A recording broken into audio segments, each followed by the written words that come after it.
the enemy within. I, the Lord, search the heart and test the mind, to give every man according to his ways, according to the fruit of his deeds.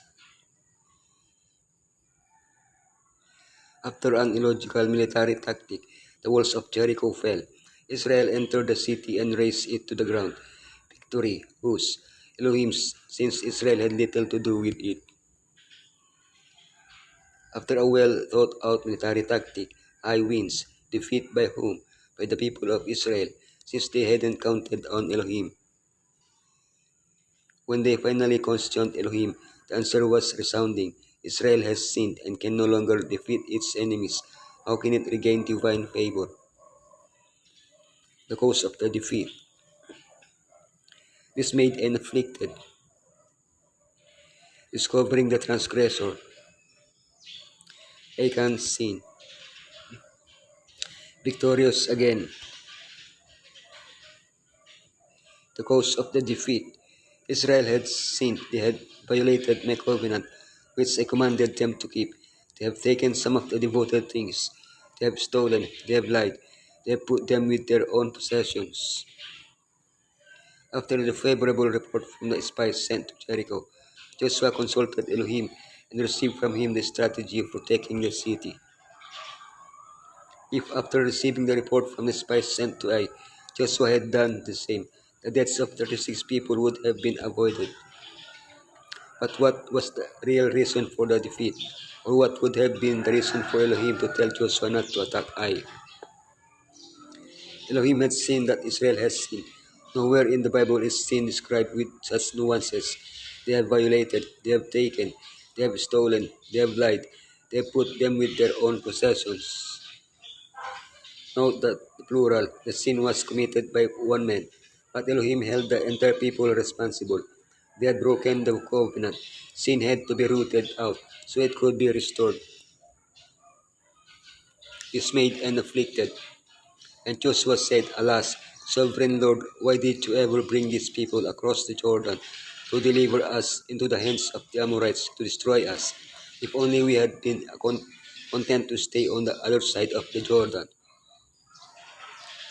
Joshua and the elders were dismayed by the defeat at Ai, and they showed a clear sense of mourning. Joshua then reacts with a tantrum similar to Israel's repeated reaction during their 40 years of wandering. Why did you bring us across? If only we had been content to stay. However, Joshua's spirit was not the same as that of the Israelites in the desert.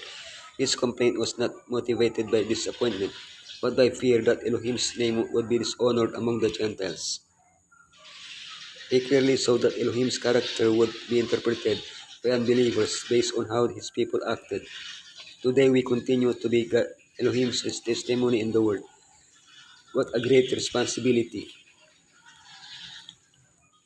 Discovering the transgressor. In the morning, present yourselves tribe by tribe. The tribe the Lord chooses shall come forward clan by clan. The clan the Lord chooses shall come forward family by family. And the family the Lord chooses shall come forward man by man. To remove corporate sin, the guilt of the entire people, the sin had to be eliminated. Eliminated. Wouldn't he be forgiven if he repented? Of course he would, but Achan showed no sin of sincere repentance, and he had plenty of opportunities to do so. The investigation process was announced and postponed until the next day. Achan fell silent. The tribe of Judah was taken. Achan fell silent. The family of Sarah was taken. Achan fell silent. The leader of Sabdi was taken. Achan fell silent. Achan was taken. Achan fell silent.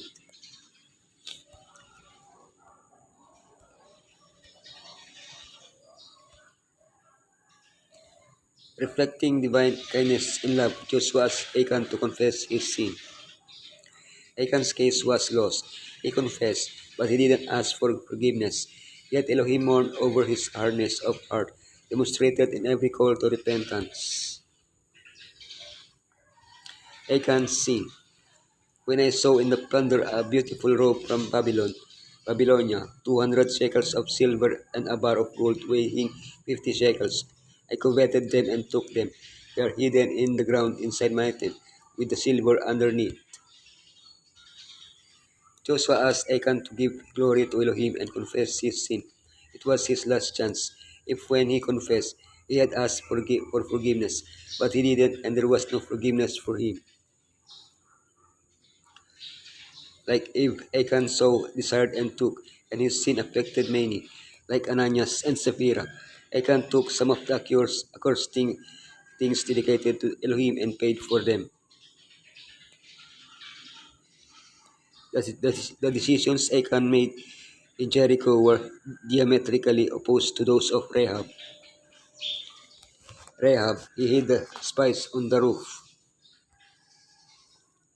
He acted kindly toward Israel.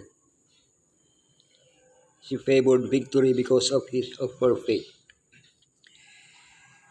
She made a covenant with Israel. She freed his life and that of her family. Achan. He hid the loot in the ground. It brought a trouble to Israel. He caused defeat by his works. He broke the covenant of Israel. He died with his family. Victorious again. Then the Lord said to Joshua, do not be afraid, do not be discouraged.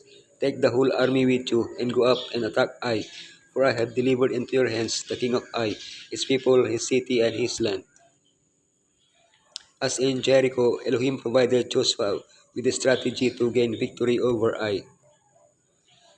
During the night, an ambush was set up behind the city. At dawn, the army approached Ai and pretended to flee before them again. As Moses raised his staff until he had victory over the Amalekites, at Elohim's command, Joshua raised his weapon, probably a sickle sword used by the Egyptians, and kept it raised until he had complete victory. Elohim was once again giving victory to his people. The valley of Achor, where Achan and his family were executed, opened the door to victory, a door of hope. When we accept divine forgiveness by faith, Elohim buries our sin in Achor and opens the door to hope. The influence most to be feared by the church is not that of open opposers, infidels, and blasphemers, but of inconsistent professors of Messiah. These are the ones who keep back the blessing of the Elohim of Israel and bring weakness upon the church, a reproach that is not easily wiped away. Christianity is not to be merely paraded on the Sabbath and displayed in the sanctuary. It is for every day in the week and for every place. Its claims must be recognized and obeyed in the workshop, at home, and in business transactions with brethren and with the world.